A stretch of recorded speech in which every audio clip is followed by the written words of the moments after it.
वेगळ्या वेगळ्या ठिकाणी मी कार्यक्रम करते. कालच मी जबलपूरला होते, तुमच्या नागपूरवरनंच आम्ही इकडे आलो.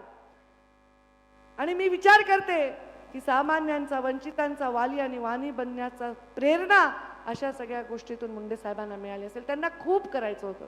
आज पत्रकारांनी मला विचारलं की आज मुंडे साहेब असते तर मी मला नक्कीच ते देशाच्या फार मोठ्या पदावर असते.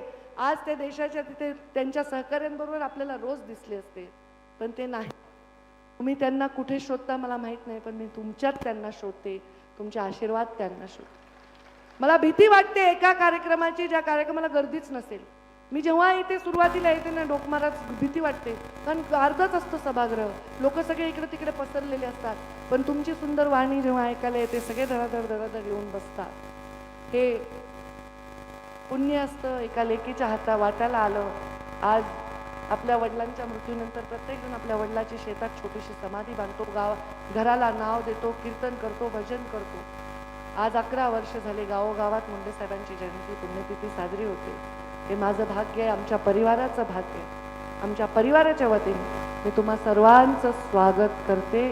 का स्वागत करते? कारण तुम्ही आम्हाला बळ दिलेलं आहे. कार्यक्रम स्वागताचं नाही आहे, पण मुंडे साहेबांच्या कार्यक्रमाला तुम्ही आलात.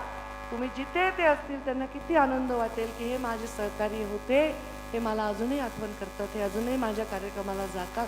किती आनंद. आज त्यांच्या जोडीला आमचे जिजा गेले.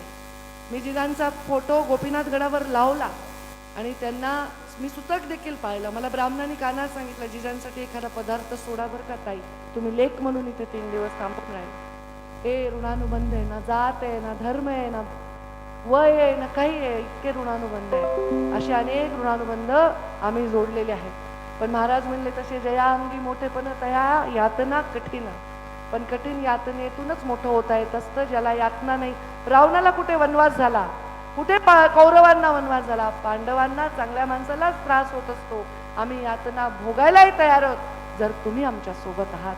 आम्ही यातना भोगायला तयार. म्हणून मी तुम्हा सर्वांना मुंडे साहेबांच्या वतीने, आमच्या परिवाराच्या वतीने आभार व्यक्त करते. तुम्ही माझ्या बाबांचा पुण्यतिथीचा सोहळाला एवढं वैभव प्राप्त करून दिलं. सगळ्यांना हात जोडून विनंती आहे की आपण 2 घास तरी प्रसाद घेऊन जाऊ, कोणीही भोजन केल्याशिवाय जाऊ नये. या कार्यक्रमाला प्रीतमताई आहेच आहेत. आमचे आता मुंडे साहेबांना ते सुद्धा इथेच शोधतात. माझा मुलगा आहे आर्यमन, प्रीतमताईंचा मुलगा आहे अगस्त्य, आणि आमची आई, आमचे सगळा परिवार, काकू, आमचे सगळे भावंड आज बऱ्याच वर्षांनी या कार्यक्रमाला आम्ही एकत्र आहोत. दृष्ट वैभवाला लागू नये असं मी म्हणते. तेव्हा वैभव म्हणजे गाड्या, बंगले, बँक बॅलन्स नाही. वैभव त्याच्याही पलीकडे आहे. आणि हे वैभव आज आम्हाला जे प्राप्त झालेलं आहे, आज जिथूनही बाबा असतील त्यांना आनंद होत असेल, ते वैभव आमच्या जीवनामध्ये राहावं. ते म्हणजे लोकांचं प्रेम, आणि ते सदैव आमच्या पाठीशी राहावं एवढी ईश्वराच्या चरणी प्रार्थना करते. 2 घास.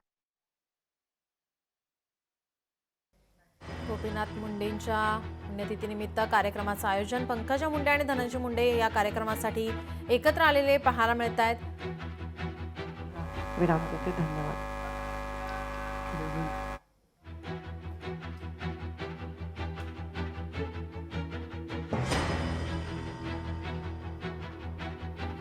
पंकजा मुंडे आणि धनंजय मुंडे या कार्यक्रमासाठी एकत्र आलेले पाहायला मिळत आहेत. गोपीनाथ मुंडे हयात असते तर ते मोठ्या पदावर असते असं पंकजा मुंडे यांनी म्हटलं आहे.